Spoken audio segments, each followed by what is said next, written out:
या देवी सर्वभूतेषु मातृरूपेण संस्थिता नमस्तस्यै नमस्तस्यै नमस्तस्यै नमो नमः। या देवी सर्वभूतेषु शक्तिरूपेण संस्थिता नमस्तस्यै नमस्तस्यै नमस्तस्यै नमः नमः।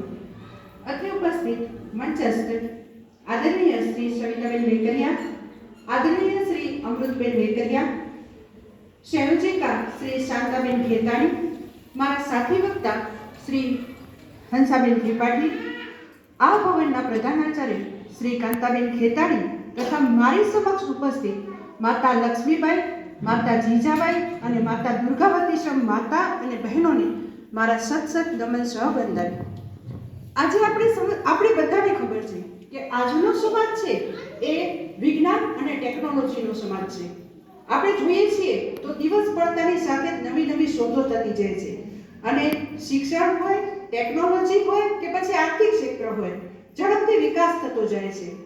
પણ આ વિકાસ થતો જાય છે એનામાં તાલમેલ કરાવવાનું જો કોઈ પણ કાર્ય કરતું હોય તો તે છે આપણી સ્ત્રી શક્તિ। તો સ્ત્રી શક્તિ છે એ આપણો એનામાં એટલો આત્મવિશ્વાસ રહેલો છે કે તે તાલમેલ છે એ ખૂબ જ ઝડપથી તેની સાથે મળી શકે છે અને આજનો જે સમાજ છે એની સાથે તે ઝડપથી એની દિશામાં દોડાવી શકે છે। અને તેથી જ્યારે આપણો આજે સંઘ છે એ શતાબ્દી વર્ષ ઉજવી રહ્યું છે અને એમણે એક પ્રકલ્પ આપ્યો છે અને એ પ્રકલ્પ છે સપ્તશક્તિ સંગમ। તો સપ્તશક્તિ સંગમ શું છે? તો સપ્તશક્તિ સંગમ એટલે એવી ચેતનાનો સંચાર છે કે જે સ્ત્રીઓને કહેવા માંગે છે કે તમારી અંદર અસીમ શક્તિઓ રહેલી છે, તમારામાં એટલો બધો આત્મવિશ્વાસ રહેલો છે અને તમારામાં જો તમે ધારો તો ગમે તે કરી શકો એમ છો।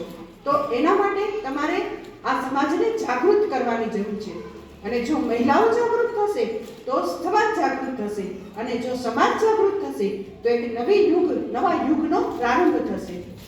પણ આ નવા યુગનો પ્રારંભ છે એની શરૂઆત કરવા માટે સ્ત્રીએ જાગૃત થવું પડશે। તો એના માટેનું સૌથી પહેલું જે પગથિયું છે તે છે કુટુંબ, પરિવાર। આજે તમે બધા મારી સામે ઉપસ્થિત થયા છો તો હું તમને પૂછું કે સપ્તાહમાં કેટલા વાર હોય છે? સપ્તાહમાં કેટલા વાર હોય?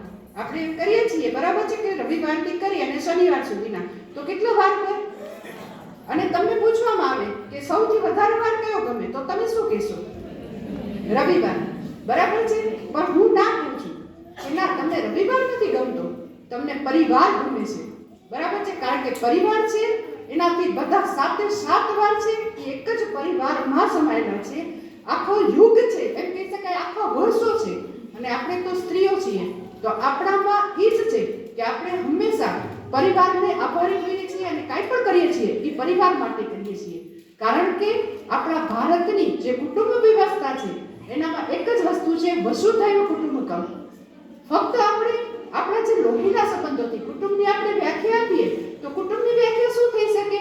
તો કે જે લોહીના સંબંધોથી અથવા તો આત્મીય સંબંધોથી જે જોડાયેલા હોય એને કુટુંબ અથવા પરિવાર કહેવાય।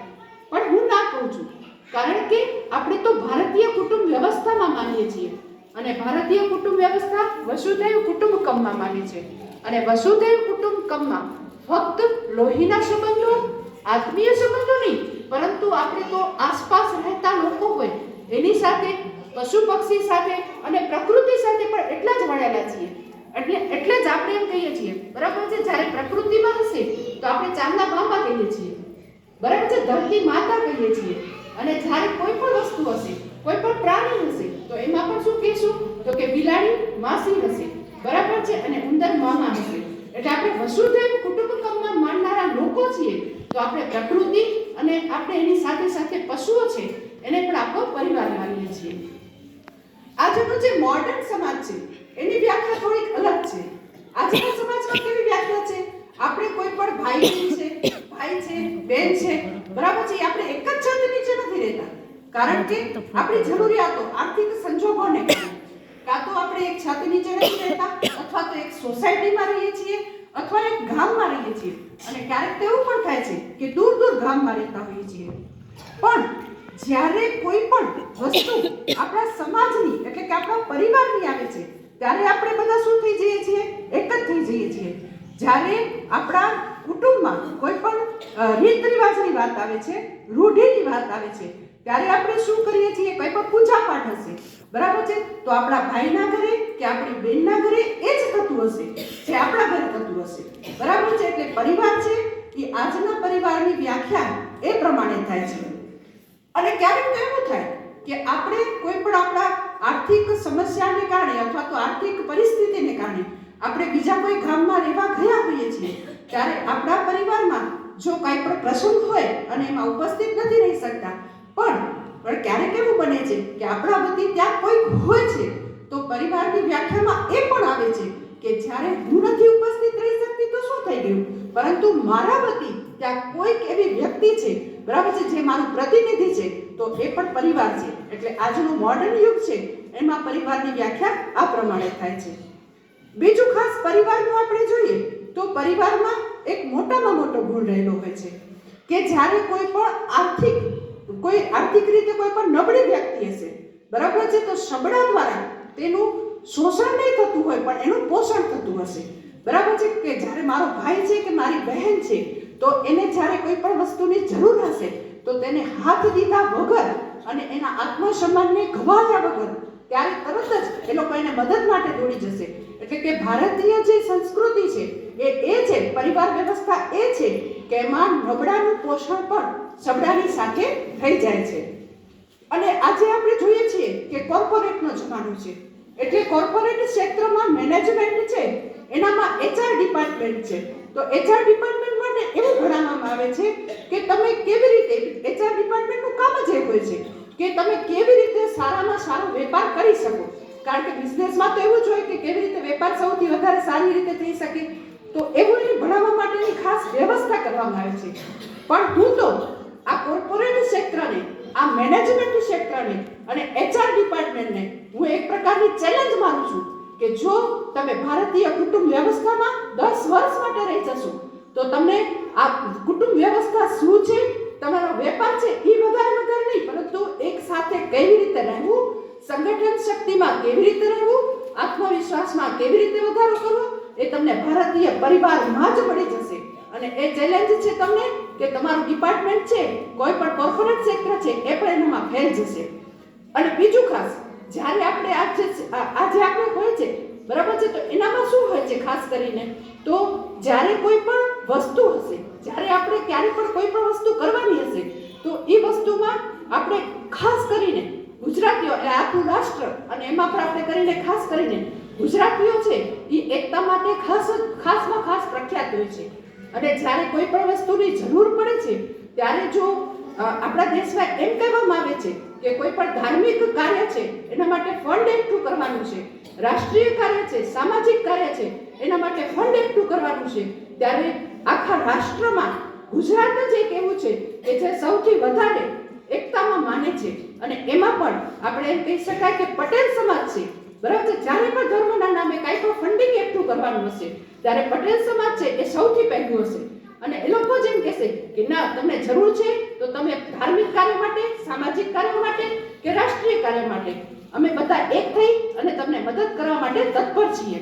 અને ખાસ એ વસ્તુ એનામાં જોવા જેવી છે કે જ્યારે કોઈ પણ વસ્તુ બધા ભેગા થાય છે તો એ ભેગા થવામાં સંગઠન શક્તિ છે. તો એ સંગઠન શક્તિનો પાયો ક્યાંથી આવ્યો છે? તો એ પાયો આવ્યો છે એક જ માત્ર પરિવારમાંથી. અને એ ગુણ મળે છે પરિવારમાં કે કેવી રીતે તમારે બધાએ સાથે થઈને રહેવું છે.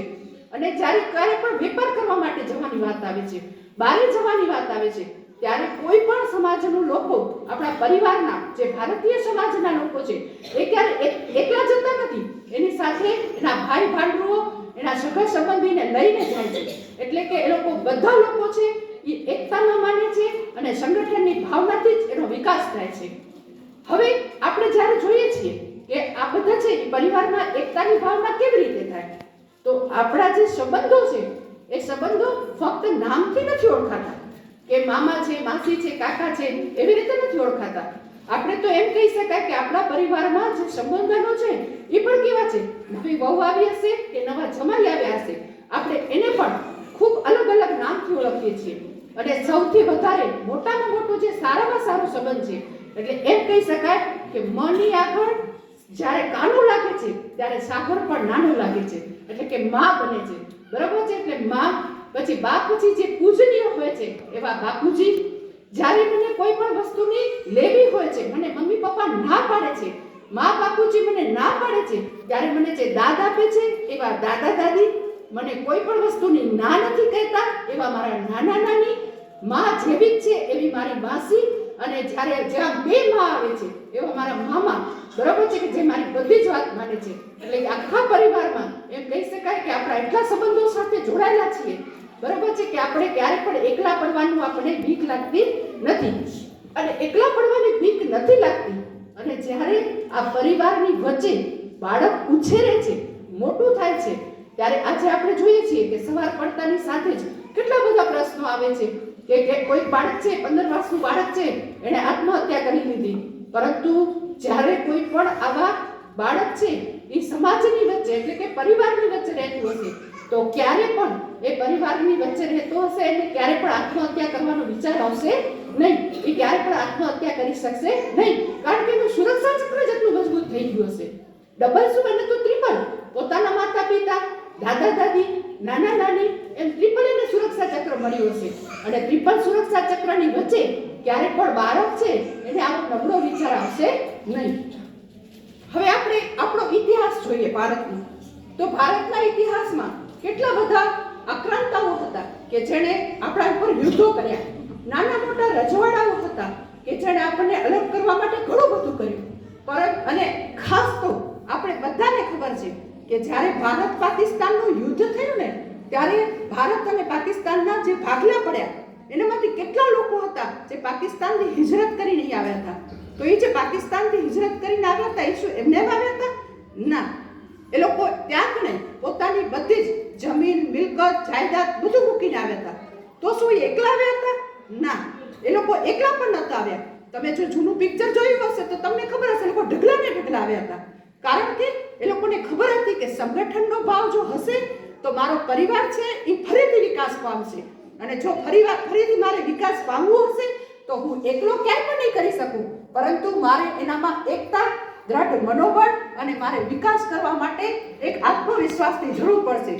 એના માટે એ લોકોની કોઈ પણ જે કોઈ પણ વ્યક્તિ હતી એ વ્યક્તિએ શું કર્યું હતું? એક જ વ્યક્તિ હશે, બરાબર છે, કે જેણે એનું નેતૃત્વ પૂરું પાડ્યું હતું. એણે કહ્યું કે આપણે બધા જશું. તો એ વ્યક્તિએ કીધું, અને એ વ્યક્તિના જે હતા એના મૂળિયા હતા એ શેમાં હતા? તો કે પરિવારમાં રહેલા હતા. અને એ વ્યક્તિએ કીધું એને બધાએ આંદોલન ન કર્યું. એણે એ બાબતમાં વિચાર્યું કે આપણો વિકાસ શેમાં છે? તો સાથે રહેવામાં છે. એટલે પરિવારની સૌથી મોટામાં મોટી સંકલ્પના હોય તો જ્યારે આપણો હિન્દુ પરિવાર છે એનામાં તો ખાસ કરીને આપણે સંકલ્પના હોય તો એ જ છે કે તમે વિકાસ કરવા માટે તમારે બધાએ સાથે રહેવું જરૂરી છે. હવે આપણે બધા જોઈએ છીએ કે કચ્છ છે એના ડીએનએમાં તો ખાસ કરીને આપણા બધાના ડીએનએમાં આપણે શું છે તો કે એકદમ આપણામાં શક્તિ રહેલી છે. કેવી શક્તિ રહેલી છે? તો જ્યારે 1998નું વાવાઝોડું જોઈએ કે 2001નો ભૂકંપ જોઈએ તો એનામાં આપણે આખા તૂટી પડ્યા હતા, બરાબર છે. આપણા પાસે ઘણી વખત રહેવા માટે ઘર પણ ન હતું, અને એટલે કેવી રીતે આપણા પાસે ખાવા પીવા માટે પણ કોઈ વસ્તુ નથી. પરંતુ જ્યારે આ સમાજના કોઈ એવા વ્યક્તિ હતા, એને એવા ઘરમાંથી, પરિવારમાંથી એવા નેતૃત્વના ગુણો મળ્યા હતા, એને એવા સંસ્કારોનું સિંચન થયું હતું કે એણે કહ્યું કે તમે ઊભા થાઓ, અમે તમારી સાથે છીએ. અને આપણે બધાએ શું કર્યું તો એ ઊભા થવા પાછળ આપણો વિશ્વાસ હતો કે ના, અમે ઊભા થાશું, બરાબર છે, તો આમને હાથ દેવા માટે ઊભા હશે. અને આપણે એને કોઈ આપણા આત્મસન્માનને ઠેસ પહોંચાડ્યા વગર એ લોકોએ આપણને મદદ કરી અને આપણે પાછળ ફરીથી બેઠા થયા. હવે આપણે જો પરિવારના ગુણો જોઈએ કે ભારતીય પરિવારમાં કેવા કેવા ગુણો હોવા જોઈએ, તો ભારતીય પરિવારમાં વિચારોમાં સંકીર્ણતા ન હોવી જોઈએ. સંકીર્ણતા એટલે આપણે એમ કહી શકાય કે કોઈ પણ વિચારો છે એ આપણે બ્રોડ હોવા જોઈએ, એટલે કે વિકાસશીલ હોવા જોઈએ, એનામાં સંકીર્ણતા ન હોવી જોઈએ. બીજું, આપણામાં આત્મવિશ્વાસનો અભાવ ન હોવો જોઈએ. આપણે જ્યારે બાળકને ભણાવીએ છીએ અથવા તો એને કાંઈ પણ શીખવાડીએ છીએ, આપણા પૂજાપાઠ છે, ધર્મ છે, તો એનામાં વૈજ્ઞાનિક દ્રષ્ટિકોણથી એને ભણાવવાનું છે. અંધશ્રદ્ધાથી કે એને અંધશ્રદ્ધાના કે એવા પાઠ નથી ભણાવવાના, પરંતુ એનામાં વૈજ્ઞાનિક દ્રષ્ટિકોણ શું રહેલું છે એ ખાસ બતાવવાનું છે. બીજું, જ્યારે પણ આપણે કોઈ પણ આર્થિક કામ કરીએ છીએ તો તે નીતિ પ્રમાણે કરવું જોઈએ. અધર્મનો પૈસો પણ આપણા પાસે આવવો જોઈએ નહીં. અને ખાસ આપણા બાળકને માતૃભાષામાં જ ભણાવવું જોઈએ. માતૃભાષા પ્રત્યે પ્રેમ રાખતા શીખવવું છે. અને જો માતૃભાષા એમ નથી કહેતા કે બીજા કોઈ ભાષા છે તો એના પ્રત્યે આપણને બીજી ભાષા પ્રત્યે આપણને એના પ્રત્યે ખરાબ વસ્તુ છે, બરાબર છે, પણ એના પ્રત્યે પણ માન રાખતા આવડવું જોઈએ. અને સાથે સાથે માતૃભાષા પ્રત્યે એ બાળકને પ્રેમ પણ હોય એવું પણ એ રાખવું જોઈએ. જો આટલા ગુણો હશે તો ખરેખર બાળક વિકાસ પામશે. અને બાળક છે એ નરેન્દ્રમાંથી વિવેકાનંદ બનતા એને વાર નહીં લાગે. હવે આપણે જ્યારે જોઈએ છીએ કે આટલા બધા છે કામો, તો તમને બધાને એમ થશે કે બધા કામો શું સ્ત્રીઓએ જ કરવાના છે, પુરુષોએ કાંઈ નથી કરવાના? સવારથી ઉઠી અમે નાસ્તાનો ડબ્બો તૈયાર કરીએ છીએ બાળકોનો, ત્યારથી સૂઈએ ત્યાં સુધી, છેલ્લે મેળવણ નાખીને સૂઈએ છીએ, બરાબર છે, ત્યાર સુધીને તો બધા કામો અમે કરીએ છીએ. તો આ માતાઓ છે એ જ ઘરે આપણે સૌથી વધારે જ્યારે બાળક છે એ વિદ્યાલયમાં કાંઈ પણ વિદ્યાલયમાં આવતું હશે તો એના પછીના જે વધારે કલાકો હશે ને એ બાળક કોની પાસે રહેતું હશે? માતા હશે તો માતા પાસે, ઘરમાં કાકી હશે તો કાકી, બાબુ હશે તો બાબુ પાસે, દાદી હશે તો દાદી પાસે, અને જો મોસાળ ગયા હશે તો નાની, માસી, બરાબર છે, ફઈના ઘરે ગયા હશે ફઈ, એટલે કે સ્ત્રીઓ સાથે વધારે રહે છે. તો સ્ત્રીઓ છે એણે જ નવા સંસ્કારોનું સિંચન કરવાનું છે. અને સ્ત્રી હશે જો મજબૂત તો બાળક પણ છે એ પણ મજબૂત જ બનશે. પણ એના માટે સ્ત્રીઓએ ખાસ કરીને એક વસ્તુની ધ્યાન રાખવાની છે, અને એ છે પોતાના અન્નમય કોષનો અને પ્રાણમય કોષનો વિકાસ કરવાનો છે. તો અન્નમય કોષ એટલે શું? આજે આપણે શું જોઈએ છીએ કે પ્રગતિની દોડમાં આપણે એટલા બધા વ્યસ્ત થઈ ગયા છીએ કે આપણે આપણા શરીરની પર ધ્યાન નથી રાખતા, બરાબર છે. ગમે તેવું વસ્તુ ખાઈએ છીએ, બહારનું ખાઈએ છીએ, ગમે તેવું ખાઈએ છીએ, અને એના કારણે શું થાય છે તો માંદા પડીએ છીએ. તો સૌથી વધારે સ્ત્રીઓએ પોતાનો ખોરાક, પોતાનું અન્ન શું છે એ વસ્તુ ધ્યાનમાં રાખવાની છે. સાથે સાથે એણે પોતાના બાહ્ય સૌંદર્યમાં પણ ગમે તે પ્રોડક્ટ વાપરી અને પોતાનું બાહ્ય સૌંદર્ય નથી બગાડવાનું. અને કોઈ પણ વ્યક્તિ છે, બરાબર છે, કોઈ પણ હશે એને આપણે રોલ મોડેલ નથી બનાવવાના કે આના જેવું જ મારે તૈયાર થવું છે, કે આની પ્રોડક્ટ એ વાપરે છે તો મારે પણ એ જ વાપરવી, એવી આપણને રોલ મોડેલ કોઈ ખોટી વ્યક્તિને બનાવી અને નથી થવાનું. અને જો આવું થશે તો બાળક છે એનામાં પણ માતાના સંસ્કાર આવશે અને એ પણ વધારે સારી રીતે કરી શકશે. હવે પ્રાણમય કોષ એટલે શું? તો પ્રાણમય કોષ તો છે ને સૌથી વધારે મહત્વનો ગુણ હોય તો તે છે આત્મબળ, આત્મશક્તિ, બરાબર છે. તો પ્રાણ એટલે આત્મા સાથે જોડાયેલું છે, અને પ્રાણ એટલે શું થાય તો કે તમારામાં નિર્ભીક રીતે કામ કરો. તમે કોઈ પણ વસ્તુ છે એનાથી ડરો નહીં. કાંઈ પણ કામ કરશો તો તમારો આત્મવિશ્વાસ છે એ તમારે કામને તમને ચોક્કસ તમારી મંજિલ સુધી પહોંચાડીને રહેશે. એને કહેવાય છે પ્રાણ શક્તિનો વિકાસ. હવે પ્રાણ શક્તિના વિકાસમાં શું આવશે? ઘણી વખત બહેનો છે એ પોતાના નિર્ણયો લેતા પ્રભીએ છે. ક્યારેક કોઈક રસ્તામાં જતા હોય તો કાંઈ નિર્ણય લેવાનું થાય, કોઈ પણ વસ્તુ બાબતે નિર્ણય લેવાનું થાય તો બહેનો શું કહેશે? હું પૂછીને કહું. સૌથી મોટામાં મોટો પ્રશ્ન, હું સમજીને નહીં કહું, બરાબર, હું સમજીને કહું, હું પૂછીને કહું. હવે પૂછે, બરાબર છે, સારું છે પૂછવું. ચાર જણના આપણે વિચારો લેશું તો આપણે એના વિચારોમાંથી કંઈક શીખવા મળશે. પણ હું પૂછીને કહું પાછળ તો એ જે વ્યક્તિ કહે છે એમ જ કહું તો એ યોગ્ય નથી, બરાબર છે. પોતાના આત્મવિશ્વાસ પૂર્વક એને નિર્ણય લેવાનો છે. બીજું તો ખાસ કરીને સ્ત્રીઓએ 3 વસ્તુની ધ્યાન રાખવાની છે. જો 3 વસ્તુ છે એ આપણા મન સાથે જોડાયેલી છે. એક છે ભાષા, એક છે ભૂષા અને બીજું છે ભ્રમણ. આપણે બધાને ખબર છે કે મોટા યુદ્ધો થયા છે એ ફક્ત ભાષાને કારણે થયા છે. ભાષાનો સૌથી મોટો ગુણ શું છે? શ્રવણ શક્તિ. કોઈકે કાંઈક બોલ્યું અને કોઈક કાંઈક સમજ્યું, બરાબર છે, એના કારણે મોટા યુદ્ધો થયા છે. તો આપણે જ્યારે બાળક સામે કાંઈ પણ વસ્તુ બોલીએ છીએ તો સકારાત્મક ભાવથી બોલવું જોઈએ. બાળકનો ઉછેર જ્યારે કરતા હોઈએ છીએ ત્યારે સકારાત્મક ભાવથી, બાળકને તું ડોબો છે, તું આવો છે, તું આમ છે એમ નહીં, પરંતુ બાળકને સકારાત્મક વિચારો બનાવશો તો નરેન્દ્રમાંથી ખરેખર એ વિવેકાનંદ બનશે, બરાબર છે. એટલે આપણા જે ભાવ છે, આપણે જે બોલવાની રીત છે, બરાબર છે, એ સકારાત્મક હોવી જોઈએ. અને બીજું ખાસ કે જ્યારે આપણે બોલીએ છીએ, બરાબર છે, ત્યારે સામેવાળી વ્યક્તિ શું સાંભળે છે એ પણ જોવું જોઈએ. અને સાથે આપણે વાંચનની ટેવ પાડવી જોઈએ. વાંચનની ટેવથી શું થશે? જ્યારે તમે શબ્દ વાંચન કરશો ત્યારે બાળક પણ શુદ્ધ વાંચન કરવા માટે પ્રેરાશે. કારણ કે આજે આપણો સોશિયલ મીડિયાનો જમાનો છે. સોશિયલ મીડિયામાં તમને બાળકની બધી જ વસ્તુઓ સારી કે નરસી બધી જ વસ્તુઓ મોબાઈલમાં મળી રહે છે. તો જો બાળકે સકારાત્મક વિચારો આપ્યા હશે, જો બાળકને તમે એવી રીતનું આપ્યું હશે કે વાંચન કરવા માટે સદવાંચન કરે, બરાબર છે, તો તે ખરેખર સદવાંચન કરવા પ્રેરાશે અને ભારતનો એક આદર્શ નાગરિક બનશે. ભાષા પછી આવશે ભૂષા.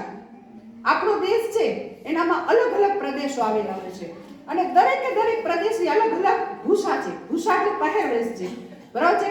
આપણી ભારતીય સંસ્કૃતિને અનુરૂપ શું પહેરવેશ છે એને પહેરવેશને પકડી રાખો. મેં આગળ પણ કીધું એવી રીતે બાહ્ય પ્રોડક્ટમાં જેવી રીતે બાહ્ય દેખાવ માટે બીજાનો જે રોલ મોડેલ બનાવીને પ્રોડક્ટ વાપરો છો, એવી રીતે બીજી કોઈ રોલ મોડેલ બનાવી વ્યક્તિને અને તમે પણ તમારી ભૂષા છે એટલે કે તમારો પહેરવેશ છે એ ક્યારે પણ બદલો નહીં. તમારી જે ભૂષા છે એ તો રહેવી જ જોઈએ, પહેરવેશ છે એ તો રહેવો જ જોઈએ. આપણી જે સંસ્કૃતિ છે, મર્યાદા છે, એ મર્યાદા મુજબની જ હોવી જોઈએ. પછી છે ભ્રમણ. ભ્રમણ એટલે તો કે ફરવું. ઘણા જણા હશે તો સાંજ પડશે ને બજારમાં નીકળી પડશે, બરાબર છે, ખાલી ચક્કર લગાવવા ગયા હતા, બરાબર છે. એટલે બે પ્રકારના ભ્રમણ થાય. એક તો ખાલી પોતાના ટાઈમ પાસ માટે થાય અને બીજું તો આપણે બજાર જઈએ છીએ, ક્યાંય પણ કોઈ જગ્યાએ જઈએ છીએ તો આપણે શેના માટે જઈએ છીએ, ત્યાં શું નવું આવ્યું છે, શું ઉપયોગી આવ્યું છે અને શા માટે આવ્યું છે. જો એવો વિચાર કરશું તો આપણે બાળકમાં પણ એને એમ કહી શકાય કે અવલોકન કરવાની શક્તિ પડશે. જ્યારે આપણે બાળકને ફરવા માટે લઈ જશું તો ખાલી પિકનિક એમ નહીં કહેવાય કે પ્રવાસ લઈ ગયા, બરાબર છે, પણ પ્રવાસમાં ગયા હતા તો એ જગ્યાનું મહત્વ શું છે એ ભ્રમણ કરવું કહેવાશે, બરાબર છે. તો બાળકને પ્રવાસે લઈ જઈએ છીએ તો બાળકને એમ કહેશું આપણે કે તું આ જગ્યાએ ગયો છો તો એનો ઇતિહાસ શું છે, એના પાછળનું શું રહેલી છે, વાત રહેલી છે, એમાં જોવા જેવું શું શું હતું અને તને એમાં નવું શું લાગ્યું, એવી જોવાની જો દ્રષ્ટિ કેળવાશે ને તો આપણે સ્ત્રી છે એક ઉત્તમ માતા સાબિત થશું. હવે આપણે વધારે તમારો સમય નહીં લઉં, પણ ખાલી આપણે ભ્રમણ ભાષા, આપણે એમ કહી શકાય ભ્રમણ ભૂષા અને આપણું જે ભાષા છે એના ઉપરનું આપણું પ્રભુત્વ આવી જાય તો ખરેખર આપણે જે એક આદર્શ વ્યક્તિનો, આપણે આદર્શ સંતાનની એક માતા બની શકશું. અને બીજું ખાસ કે જ્યારે આવા કોઈ પણ પરિવારમાં કોઈ દીકરી રહેતી હશે ને તો માતાના સંસ્કારોમાંથી, માતાના જે પહેરવેશ છે, રહેણી કરવી છે, એનામાંથી જે કોઈ દીકરી છે એ શીખતી હશે અને એ શીખતી જ્યારે પોતે પોતાના સંતાનની જ્યારે માતા બનશે ને ત્યારે એ 100% કોઈ આદર્શ કૃષ્ણ અથવા રાઘવને જન્મ આપશે. એવી મારી આ બાજુથી હું એમ કહી શકું કે તમારી મારા તરફથી આ એક પ્રકારની એક ચોક્કસ એક નિર્ણય છે કે જો તમે તમારા બાળકને આદર્શ બનાવવા માંગતા હો, તો કૃષ્ણ અને રાઘવ બનાવવા માંગતા હો, તો તમે તમારા બાળકમાં ઉત્તમમાં ઉત્તમ સંસ્કારો, ભારતીય કુટુંબ પરંપરા છે એને તમે એમાં ઉતારજો તો આપણે ફરીથી એ પરંપરા છે એને જાગૃત કરવી પડશે. થોડી થોડી એમ કહેવાય છે કે થોડી થોડી ધીમે ધીમે આપણે કહે છે કે પાછળ જતી જાય છે, તો એ પાછળ ન જાય અને આદર્શમાં આદર્શ પરંપરા ઉપસ્થિત થાય એવી તમારે જોવાની છે. અસ્તુ ભારત માતા કી જય.